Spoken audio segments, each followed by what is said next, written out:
Welcome home to USA Global TV and Radio, a place where dreams take flight, with authentic storytelling, diverse perspectives and meaningful conversations, where global stories unite and bridges are built beyond all borders. Discover world-class education, entertainment, hope and inspiration. Together, we're building bridges worldwide. Subscribe to our channel, USA Global TV. Download our app, USA Global TV. Be our guest or join our team. Visit usaglobaltv.com. Thanks to our founder and executive producer, Dr. Jacqueline Kerbeck. Music score by Yeffy Tang from Cloud Road Music. Voiceover artist Mike Porter. Creative direction by Paul Garcia. USA Global TV and Radio, your home for global connection. All rights reserved. This video and its contents are the exclusive property of USA Global TV and Radio. Unauthorized use, duplication or redistribution in any form is strictly prohibited.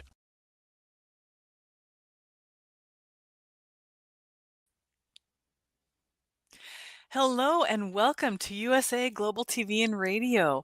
I'm Tracy Cram Perkins, and our show today is Dementia Home Care. I invite you to subscribe to our YouTube channels, USA Global TV and Radio, and Dr. Jacqueline Kerbeck. I am a 4-time dementia caregiving survivor and the author of Dementia Home Care, How to Prepare Before, During, and After, which is now available in an audiobook. And as you see here, I have a website that is full of resources, and I invite you to mine it because there's over 150 resources for caregivers. Also, I would like to thank Dr. Jacqueline Kerbeck for awarding me the Public Service in Broadcasting Award this week. I'm very, very deeply honored, and I want to say thank you very much, Dr. Jacqueline, for that award.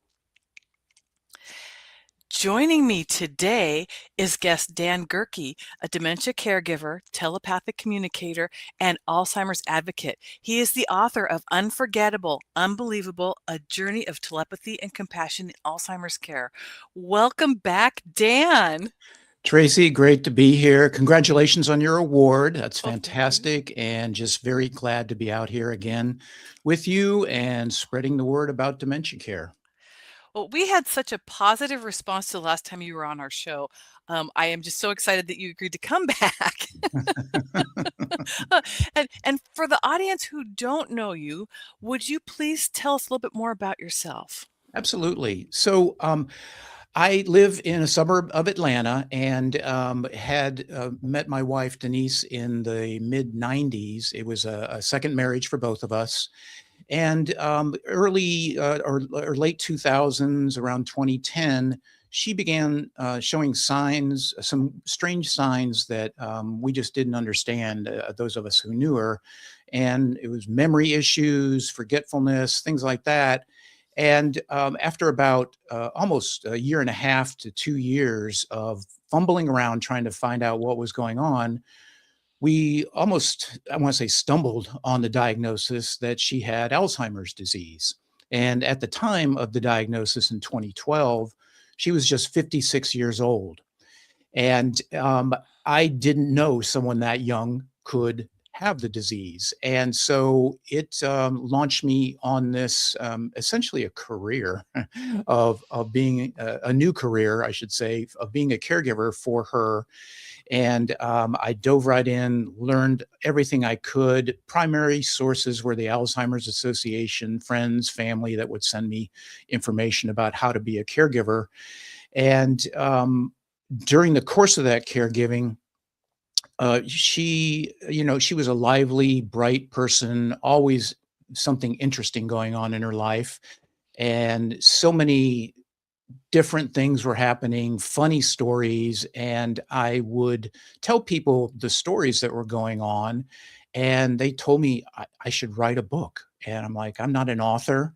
Well, fast forward, after she passed away in 2021, I had the space mentally, physically, spiritually, emotionally to go ahead and write the book, and thus came up with Unforgettable, Unbelievable.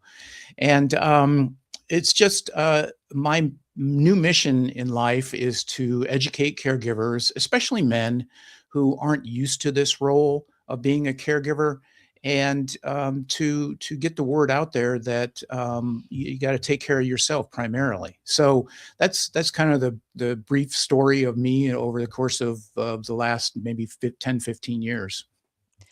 Well, first of all, I want to thank you for mentioning especially men. Uh, we don't acknowledge men in the caregiving roles. We don't, and men, as you yourself will know, don't necessarily want to break down and say, "Hey, I need help." And the fact that you are willing to cross that line, it's not really a line, but I mean, willing to reach out and say, "Hey, you can do this, and here's how," is wonderful. And so, what sorts of things do you normally tell people when you're first meeting them, and especially men, when they're caregiving and dealing with this and they're breaking down in front of you?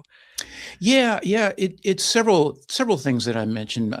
Number one is education. Wherever you get your source of information is fine. As I mentioned, I went to the Alzheimer's Association webpage and went and had meetings with folks at the Alzheimer's Association and came up with a care plan. And so educate. I say number one, educate yourself about the disease and what could potentially happen. Every patient is different. I learned this wonderful phrase from our doctor in that if you've seen one Alzheimer's patient, you have seen one Alzheimer's patient.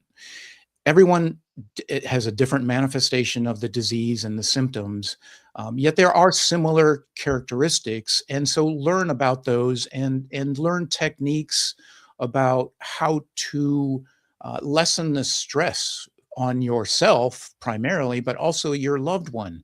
Things like distracting them if they're obsessed with going to the grocery store, which Denise was many times. When are we going to the grocery store? We need to go to the grocery store. All in the course of 5 minutes, I would get asked 20 times. Well, you distract them. Hey, let's go out on the back deck and look at the woods, or whatever. Come up with crazy things to distract them. So it's education, number one. Secondly, find a support group. Support groups were great resources for me. I joined several. To this day, 12 years or so after I joined my first support group, I'm still friends with the other caregivers in that support group, and we have a monthly dinner that we go to and talk, and we've gotten to know each other on a personal level, not just a caregiving level. So support groups are fantastic resources because you find out you're not alone in this journey, that there are others out there and their situations may be worse one meeting and your situation may be worse the next, but you're all there together, bonding together to help each other out. And so support groups are wonderful, wonderful things. And then, I also say when people offer to help, take advantage of it.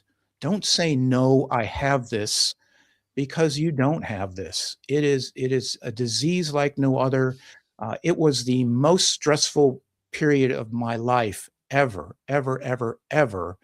And I don't know what I would have done had I said no to primarily her siblings who came and gave me respite weekends or weekdays, or friends that offered to take her somewhere. And I would immediately say yes. And so I think men, especially, have this thought, attitude, no, I got this. I'm strong. I'm a guy. I've been through situations like this. I'm tough. It's like, you might be, but you're not going to be after this disease. And you've got to take care of yourself first so that you can fully take care of your loved one. Oh, that is so well said, Dan. It is one of the biggest things that I see among caregivers is the men being stoic and basically hiding behind a screen, Yeah. not letting anybody in. And I'm going to delve into this just a little bit farther. When somebody says they're fine, do you take that as them asking for help? Yes, absolutely. We'll be okay is another one I hear a lot of. And Yeah. it's like, well, you may be right now in this moment, but I make it a habit to quite honestly keep bugging them, right? Mhm. Coming back and calling or emailing and saying, "How you doing? You know, what's new today?" And continue to offer resources. Not be overbearing. You know, I think we all would withdraw if someone came at us and said, "You need to do this," right? Wrong. That's not my approach, and I don't think caregivers appreciate that approach either. And so it's just gentle suggestions, but repeatedly. And so that's what I try and put into my practice when I talk to caregivers, is just like keep checking back with them, keep offering gentle suggestions on what to do. And it's amazing. All of a sudden, you're a great resource, and they're calling you to get advice. It's a wonderful feeling knowing that you're helping people like that. Yeah, yeah. So, can you give us some examples of things that went wrong between you and Denise, and then when you decided to start laughing about it? Yeah, yeah. It's a couple things. First of all, interesting. I have to say, in all honesty, and in looking back at several points in my caregiving role, and even today, I say with all honesty, I don't think I did anything wrong. You know, and I think caregivers get are too hard on themselves and say, "God, I did that wrong. Why did I do that? I'm so mad at myself." And like, no, just let it go. You're out there doing the best you can. So maybe I could have tweaked a few things, um, but all in all, I got to say I don't feel like I did anything wrong. I was the best caregiver I could be for her. And one of the tools that I used, really we used, Denise and I used, was laughter. When we first met, we pretty much had that bond over laughter. And she would fortunately tolerate my smart aleck sense of humor. And I would wisecrack and answer to her about something. And her response was a lot of times, "Did you say smack me?" And so we had a pretty good sense of humor going on. And I made it a point not to lose that, to continue to use laughter early on. One of the funniest examples I have is she wore reading glasses, right? And so I got to a point where she was losing them constantly. So I would go around and put a cheap pair in every room. And that helped for a while. And then eventually she was losing them. I was somehow the reading glasses magnet. I found them every single time, except for this one time, could not find them. And I spent 10, 15 minutes looking all over the house. I couldn't find her reading glasses. And I finally said, "Look, Denise, it's about time for lunch. Let me go fix lunch, and then we'll resume the search after lunch." So I go to the refrigerator to open it up, and sure enough, what was on the shelf? Her reading glasses were on a shelf in the refrigerator. And I said, "Come here, Denise." She looked and she just cracked up. She just had the biggest laugh over that situation. So fast forward to the next time she lost her reading glasses, she said, "Dan, I can't find my reading glasses." And I took that risk, which every caregiver should do. And I said, "Did you look in the refrigerator?" And fortunately, she laughed. She cracked up. And then we both made our way to the refrigerator to look, and they weren't there. They were somewhere else. But I think the bottom line is try and develop a sense of humor about it. I think laughter is a perspective. You can look at a situation like the reading glasses and get frustrated, overly frustrated, and get mad at your person that you're taking care of. You can get mad at yourself for losing the reading glasses. But instead of that, I as best I could took the perspective that this is going to be a funny situation. What is the funny situation about it? What is the funny perspective in losing her reading glasses? Well, and fortunately, again, finding them in the refrigerator was a funny situation in and of itself. Yet, I think it's important for the caregiver to look at a situation with the perspective of what is the humor in this situation? Because as caregivers, as you know, of people with dementia, it's not always funny and it's tough. So when you can laugh, please, please laugh. I love that so much. It's uh, the fact that you are allowing yourself the joy of play Yeah. and giving yourself, a little hat tip here, because that is something we push off to the side because we're putting aside our childish ways, trying to take care of somebody, which is in a very serious illness. And yet there's so much collateral beauty that can be found if we give ourselves that permission to play and laugh. And what you just so eloquently stated is that we all need to choose to do that and survive. And I just love how you worded that, because it's very, very difficult for people to give themselves the permission to laugh. Now, do you teach people how to laugh at all, or exercises for that? I'm just curious. Oh, that's a great question. No, I haven't thought about that. I talk about it in terms I just mentioned is have that perspective, but that would be interesting to incorporate that into a class. And so you've given me a great idea, Tracy. Thank you. Well, I was just curious because I know myself, I use laughter yoga, but just to get myself going. Oh, So, but I think people don't know how to laugh anymore. But yeah, yeah, yeah, so I don't. yeah. So I'm glad you like that. Love it, love it. So, so I have another question for you about your caregiving for your wife. I know in the last episode we talked about how she went out and created her own bouquets. Were there other stories like that where she was going out and adventuring, and how did you deal with those? Oh boy, yeah. So one of the funniest ones, and I mentioned this in the book, and I mentioned this over and over again in support groups. I think the funniest story I have was one day we went to Home Depot to get some supplies and whatever we were getting. Um, I'm pushing the shopping cart. She's standing next to me. We're walking back toward our car after checking out. And all of a sudden, she just makes a beeline for this car that's parked nearby. This gentleman was driving an SUV. He had the hatchback up, and he's kind of loading whatever he had bought into the side part of his car, in the side door. And Denise grabs this tennis ball that's sitting on the edge of his hatchback and comes walking back over. And I'm like, what are you doing? I didn't say that, but that's what I'm thinking. And I said, can I see that tennis ball for a second? And I took it from her, went back over and put it back in the SUV. And the guy didn't see me. So I'm like, okay, dodged a bullet there.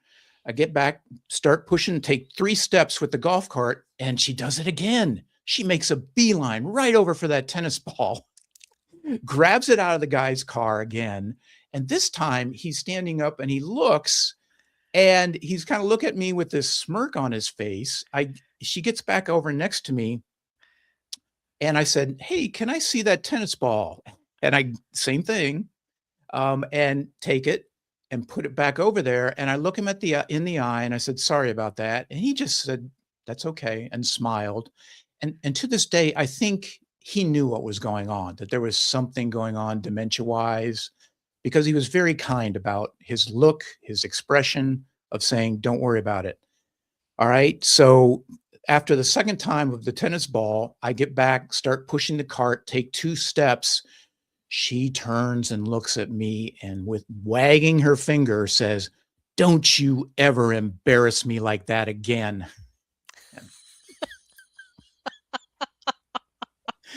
I am exactly what you're doing, cracking up inside. I Mhm. don't dare laugh out loud about that statement.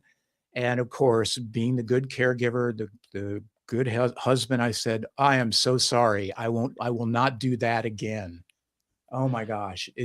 I tell that, like I said, tell that story over and over again because it is so funny. It's just, again, her perspective of what was going on was completely different. But yet my perspective was that it was, yikes, what's going on? But then something funny ended up happening at the end, that made me laugh. And again, it was my perspective to embrace that laugh and that humorous part of that situation rather than extol how she did this crazy thing. It was more about the laughter at the end of "Don't embarrass me ever again," you know? So, That's so awesome. yeah. It's Yeah. so awesome. Yeah. So I want to shift gears here just a little bit. We had some questions from audience members from your Yeah. last appearance on the show, and I wanted to throw those at you and see what your take is, if you don't mind. Okay. I'll get my Okay. catcher's mitt out. I'm ready. Okay. Okay. Okay. And so all of this, and for the audience that haven't seen the previous episode, our last episode was all about telepathy and caregiving. And so we're going to shift gears and talk about that a little bit more in depth. So one of the questions we received was, what are the most frequent, actually, what are the things that you can do to keep them more comfortable and less agitated if they cannot speak to their loved one telepathically? Yeah, and I would great question, and I would check in telepathically with Denise during those times after she had stopped communicating verbally, check in with her higher self and ask her that question specifically. What can I do? What can we do? What can the caregivers do to make you more comfortable? And it's interesting after doing many readings of other people that are caregivers. They want to know that same thing. What can I do? One of the most frequent responses I get back from the person with dementia is really around what I would say generically is comfort. And what brings them comfort most of the time are things like food. Okay, they want a certain type of food, and I get some crazy responses anywhere from certain fruits to things like mashed potatoes. I want mashed potatoes. I'm like, okay. And so I just consider myself the messenger. I'm delivering that message from them about food. Other times, the comfort comes in ways of, as you know, they're bed bound or chair bound. Well, I need more pillows. So figure out how to incorporate more pillows into their situation. Other times, it's visits. They want to see children oftentimes that are not able to visit frequently. And so I'll tell the caregivers, well, that's why we have these phones that have video cameras and you can FaceTime, even though their son is 1,000 miles away. Get them on FaceTime on a regular basis because mom wants to see them. So that's a frequent request. Another one is music. A lot of times, music is a soothing remedy, a soothing thing that they want to hear during the day. So I encourage them again, find out what era they grew up in. If it was the 40s, 50s, maybe it's Elvis, maybe it's Frank Sinatra, the Beatles, whoever was in that was popular during that time that they were growing up. Play that music, and those are kind of the common themes that I hear quite a bit of when I'm communicating telepathically with them.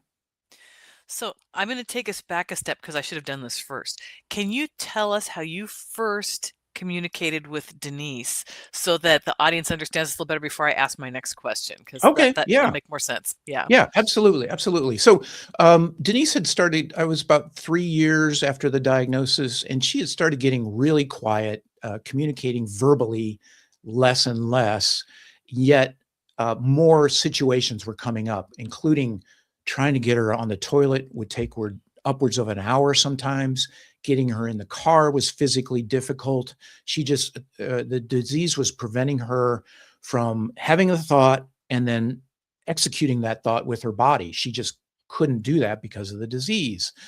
I came home one night after work, uh, got her ready for bed. I was physically, mentally exhausted, tough day at work.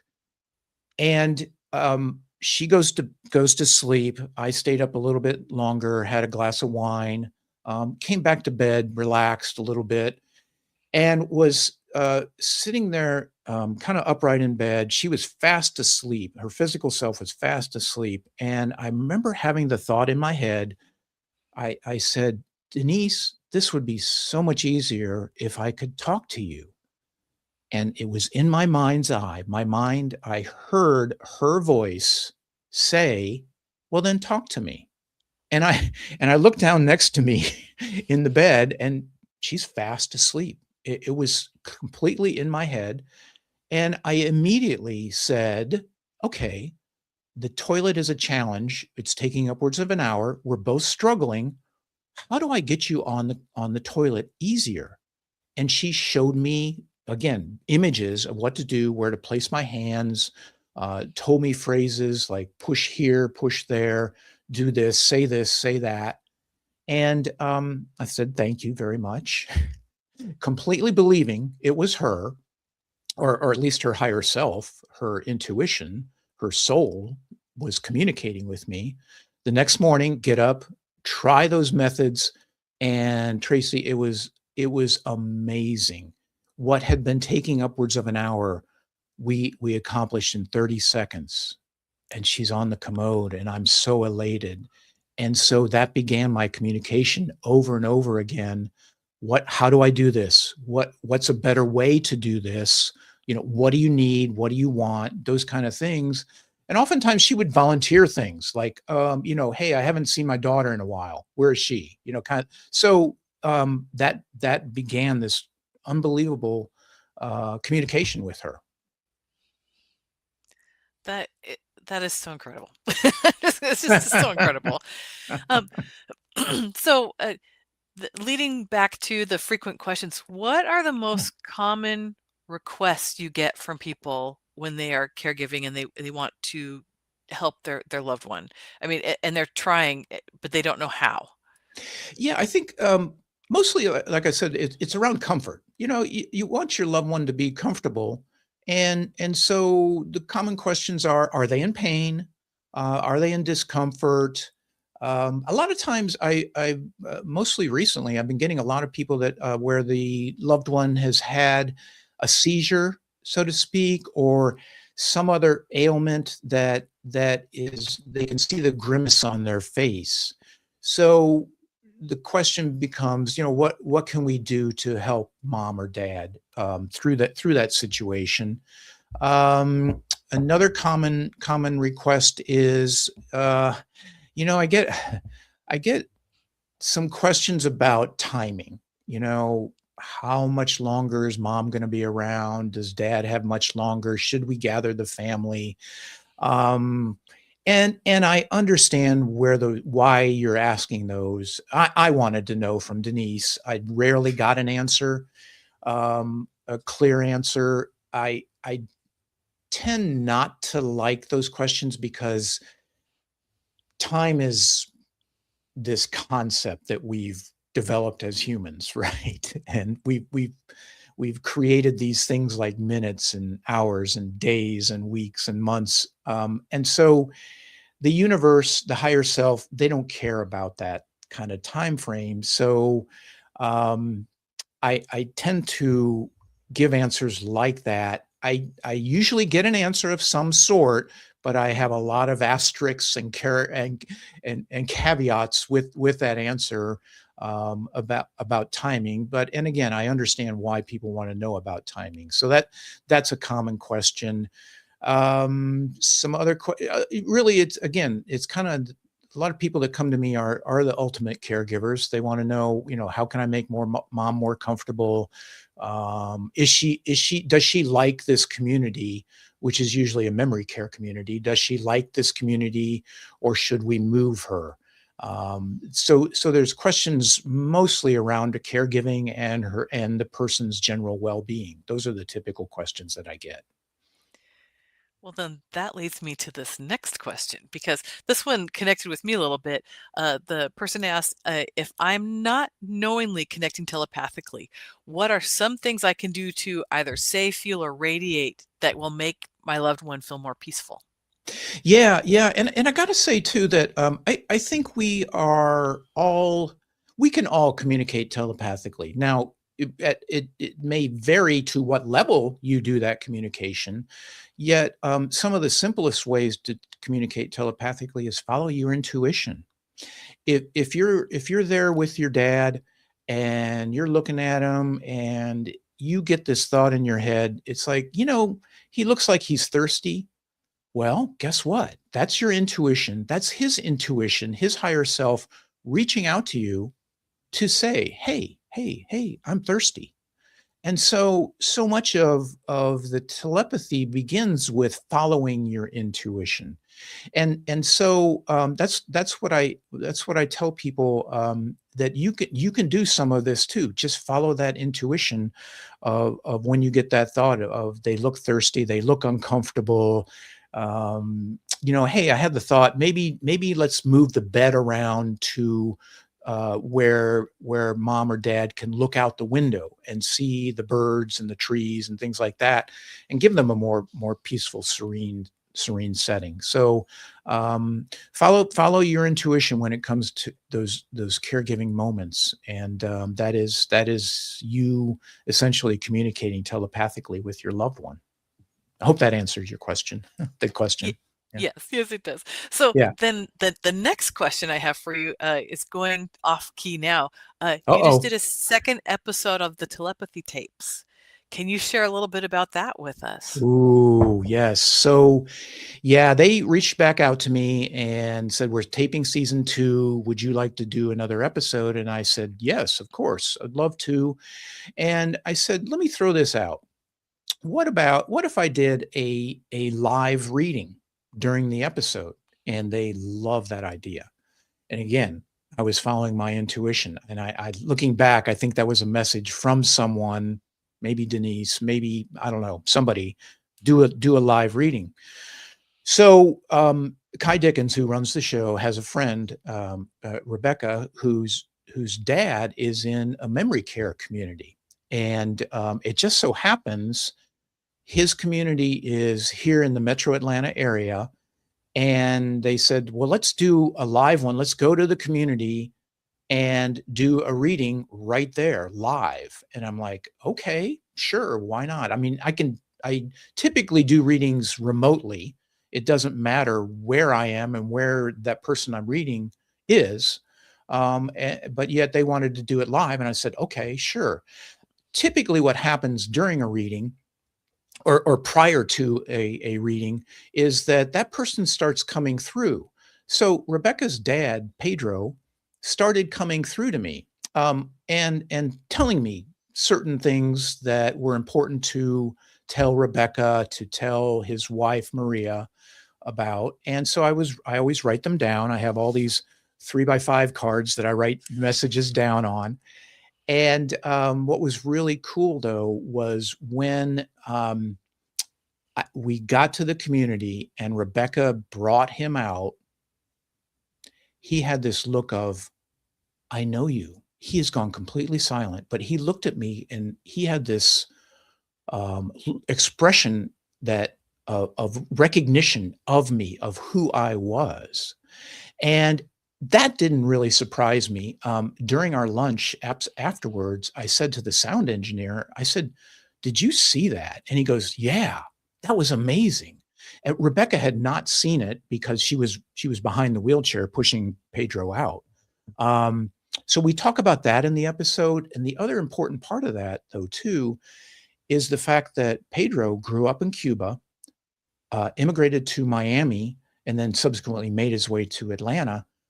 He does not speak a lick of English. He speaks Spanish. That's his native tongue. And so Kai asked me, Rebecca asked me, said, are you going to be able to understand him? And I understood him because the higher self that I'm communicating with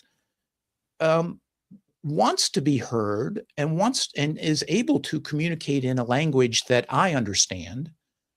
So that's the language I heard. I heard English when Pedro was communicating to me. And that was verified, so to speak, when he had the recognition of me as they brought him, as Rebecca brought him out. There's another one that I'm going to use as a spoiler. There's a bigger, wow, amazing. But you have to watch the episode coming up here in a couple weeks. Oh, I'm so mean. Oh. I'll be there. I'll be listening. Well, I can't believe this. We only have 5 minutes left. This goes Uh-oh. by too fast. Um, Yeah. so is there anything that you have thought of that while we were talking that you want to share?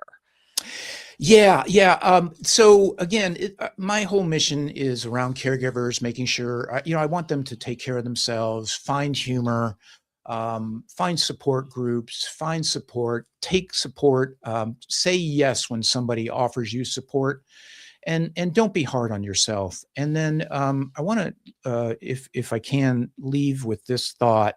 I have a bulletin board here next to me, and yesterday I glanced over, and I rarely glance over at it, and I'm like, what is that? What is this piece of paper sitting up there? And I'm like, it's important for today, for our talk right now. So I want to leave you with this quote by Ralph Waldo Emerson, and it really, it can be interpreted many ways, yet I see it as his way of talking directly to a caregiver. And it's about a caregiver. I offer it as a caregiver being able to forgive themselves about the day and what happened. So he says, finish each day and be done with it. You have done what you could. Some blunders and absurdities have crept in. Forget them as soon as you can. Tomorrow is a new day. You shall begin it serenely and with too high a spirit to be encumbered with your old nonsense. And I thought, gosh, that's so beautiful for caregivers to just forget about. If you've made a mistake or you feel like you've made a mistake during the day, forget about it. Forget about it. No one is there with pen and paper grading you about your performance today as a caregiver. Just forget about that mistake you might have made. Move on. Live in the moment, because the only moment that your loved one with dementia is in is this present moment right now. They are not going to be critical of you and the potential mistake you made yesterday. They forgot about it already. So forgive yourself and move right into this present moment with your loved one, because that's all you have. Wow. Thank you. S- All right. I do want to do one other thing. Can you Yeah. tell us about your website, Soul to Soul Communications? Yeah. Yeah. So my website, as you mentioned, Soul to Soul Communication, is a way to investigate a little bit more about me. And I'm so glad you brought that up, because I'm actually going through an update of that right now. It's got to be updated. But it still will be live. You can learn more about my book, some of the work I do, which is primarily doing readings for people that are caring for their loved ones that have gone silent. I will do telepathic readings. I also do training. If people feel that they are communicating telepathically and they want to kind of boost that communication, I do a 6-week course with them and train them how to boost that signal they're getting, basically. I also offer Reiki. I'm a Reiki master. So the website talks about all those. I also have a hobby that has turned into a business. I make candles. And so those are on there as well. So come see me there and see what resonates with you. So that's my website. I also offer up my email. Please reach out to me if you'd like to learn more. Have a free consultation about telepathy. I'll sit and chat with you for a little bit, and maybe you decide not to have a telepathic session. Maybe you do, but it's all there on the website. And thank you for mentioning it. Well, Dan, thank you so much for joining us today. It's been wonderful again. Thank you. Thank you. I really mean this sincerely. I enjoy talking with you, and it's fun, Tracy. And thank you. It's easy to see why you won an award. So Oh, thank you. Thank you. Well, we will be back on January 20th with guest Allison Schreier, president of Zinnia TV, and discuss her husband Evan's journey with frontal temporal dementia, also known as FTD, for the next episode of the Dementia Home Care Show. In the meantime, you can go over to our YouTube channels at USA Global TV and Radio and Dr. Jacqueline Kerbeck and look for the Dementia Home Care playlist, where you'll find all of our past episodes.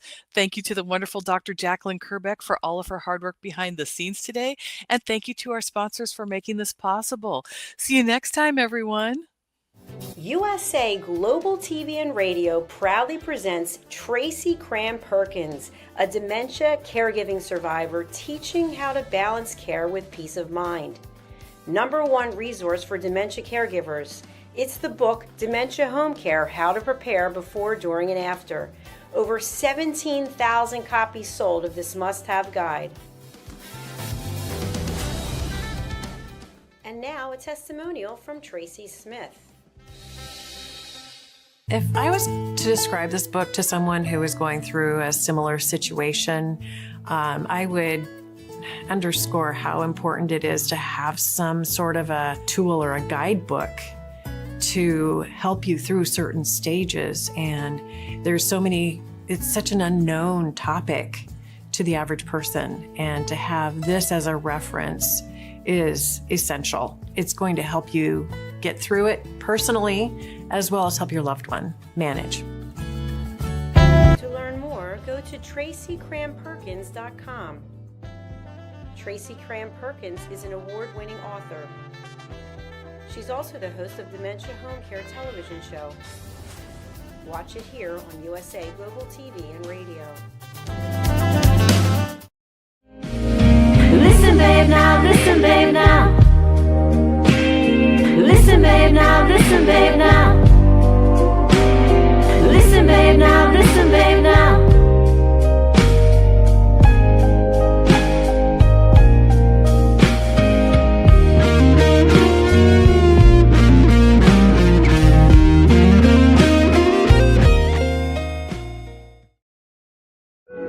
In a noisy world, true connection begins with listening. Elevated listening transforms every conversation in just 5 simple steps. Pause and breathe. Set your intention. Listen with curiosity. Reflect back. Agree on one next step.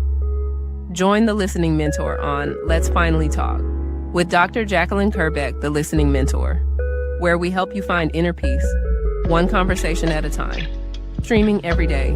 Let's Finally Talk TV show with Dr. Jacqueline Kerbeck, only here on USA Global TV and Radio. Subscribe to our YouTube channels to watch and engage with all our content. Thank you, viewers and listeners of USA Global TV and Radio, for joining us today. We're honored to have your time and attention as part of our global community. At USA Global TV and Radio, we believe in the power of authentic conversations, meaningful connections, and creating a world of possibilities together. Want to be part of something bigger? Join our team of elevated listeners at usaglobaltv.com, a space where your voice matters and your ability to listen transforms relationships. Stay connected with us across all our platforms for thought-provoking discussions, expert insights, and empowering stories. Subscribe to our channels at youtube.com/c/USA Global TV. Follow us on social media and explore the endless opportunities we're creating for growth, learning, and inspiration. Together, we're not just broadcasting. We're building bridges and changing lives, one conversation at a time. For inquiries, contact us at info@usaglobaltv.com. Music by Johnny Dyes. Produced by Executive Producer and Director Dr. Jacqueline Kerbeck. Voiceover by Mike Porter. Creative Direction by Paul Garcia. All rights reserved. Copyright 2025. Visit usaglobaltv.com to view our full terms and conditions.